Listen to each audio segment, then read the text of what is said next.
Shanghai, storied seaport of the fabled Orient, commercial metropolis of China, and one of the world's greatest seaports.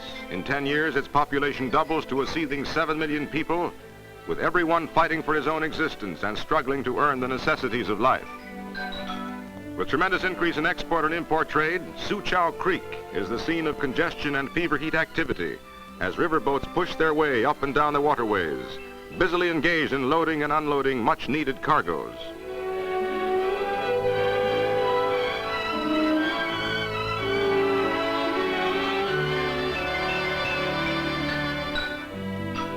For the native boatman, it is much work and little rest, even when it comes to clearing the deck. Sharpened by 8 years of war, China's demand for goods from abroad grows in leaps and bounds as imports exceed $300 million a year. There is movement everywhere, no standing still, as official China struggles to come home amid chaos which sweeps over the nation's 4 million square miles and 450 million people. Countless barges laden with baled cotton crowd the Yangtze River, and the going is slow and toilsome. As quickly as boats are unloaded, just so fast are the essential materials rushed inland, for this is China's greatest manufacturing center. Cotton, hundreds of bales.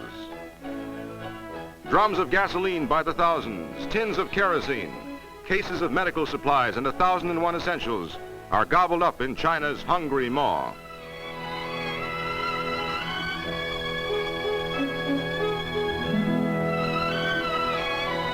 Keeping pace with the increasing volume of imports is one of Shanghai's ever-present problems, as these imports double month by month.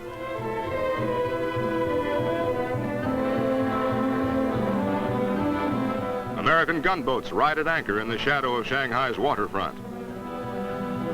Here is the Occidental quality of Shanghai, with its skyscrapers, trolley cars, and semi-foreign atmosphere.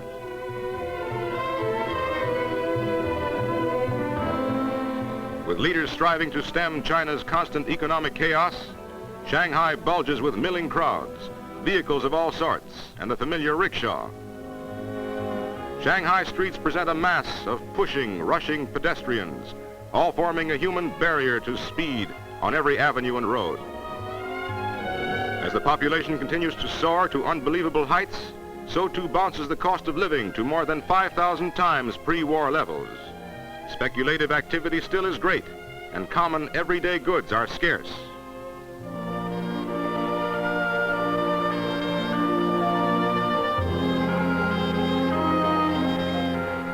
Although manufacturing gradually gains momentum, the makers of crude wooden shoes still ply their trade, sure of a market from those fortunate enough to have the necessary purchase price. Fittings are a simple matter, and it is a lucky child who has parents with a wherewithal. The uneducated and illiterate are numbered by the millions, which gives to the public letter writer a continuous stream of customers. And it is said that these commercial scribes never tell a family secret, although they hear and write hundreds of bits of gossip every day.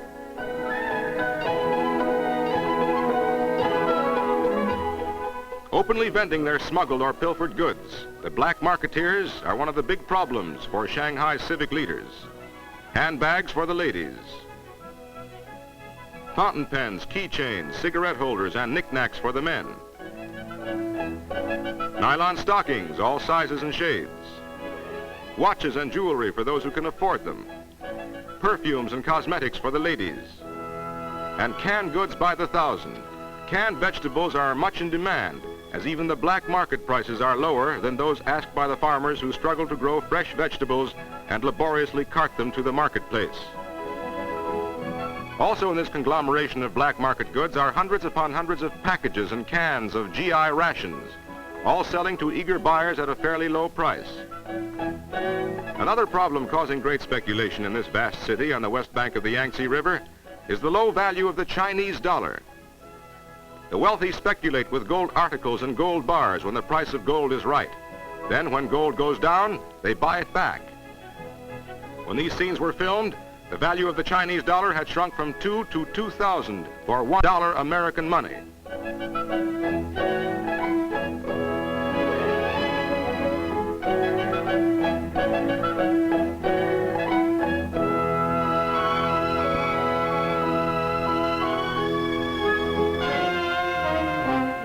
Far beyond the city, coolies still take the place of machinery as they work as human mules, doing the almost impossible job of pulling a barge against the stream in shallow water. Hundreds of pulling, tugging coolies perform these body-breaking tasks each day, seemingly against all laws of nature that demand a sufficiency of proper food. The diet of these men is mostly rice, and as a luxury, a bit of green vegetable or fish. To the native, rice costs a small fortune in Chinese dollars, and the price of a pound of beef is almost prohibitive. The bare necessities of life are very expensive, and the influx of thousands of people does not help the serious food problem in Shanghai.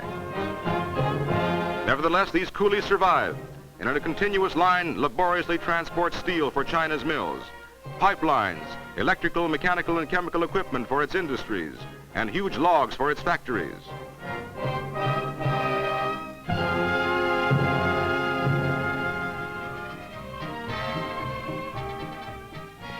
But amid this topsy-turvy hustle and bustle, the more prosperous natives find time and money to crowd into the theaters.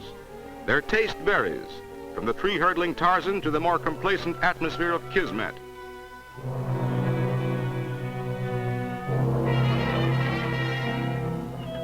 However, the Orthodox prefer the native Chinese theater, and there are several in Shanghai, where they have their own stars and favorite performers.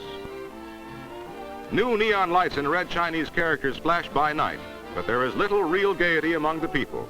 Restaurants and cafes are crowded, and dancing to modern band music is the favorite pastime of Shanghai's cafe society. Although the men dress in Occidental fashion, these women stick to their Oriental gowns of genuine beauty. Every day, thousands of people come to Shanghai only to be faced with a housing shortage and absolute lack of living accommodations, while other thousands seek to migrate to nearby cities and towns less crowded. At every hour of day and night, hundreds stand in line at the North Station Railroad ticket office, hoping to purchase tickets to outside points.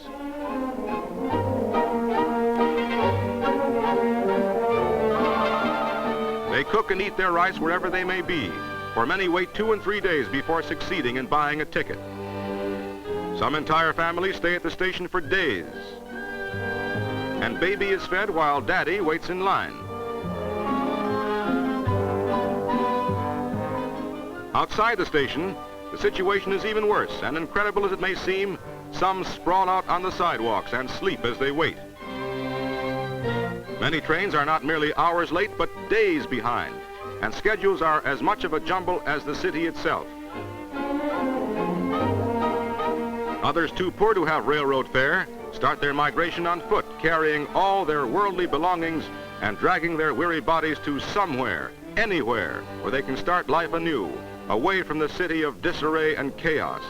Shanghai, China's great metropolis, city of contrasts and confusion.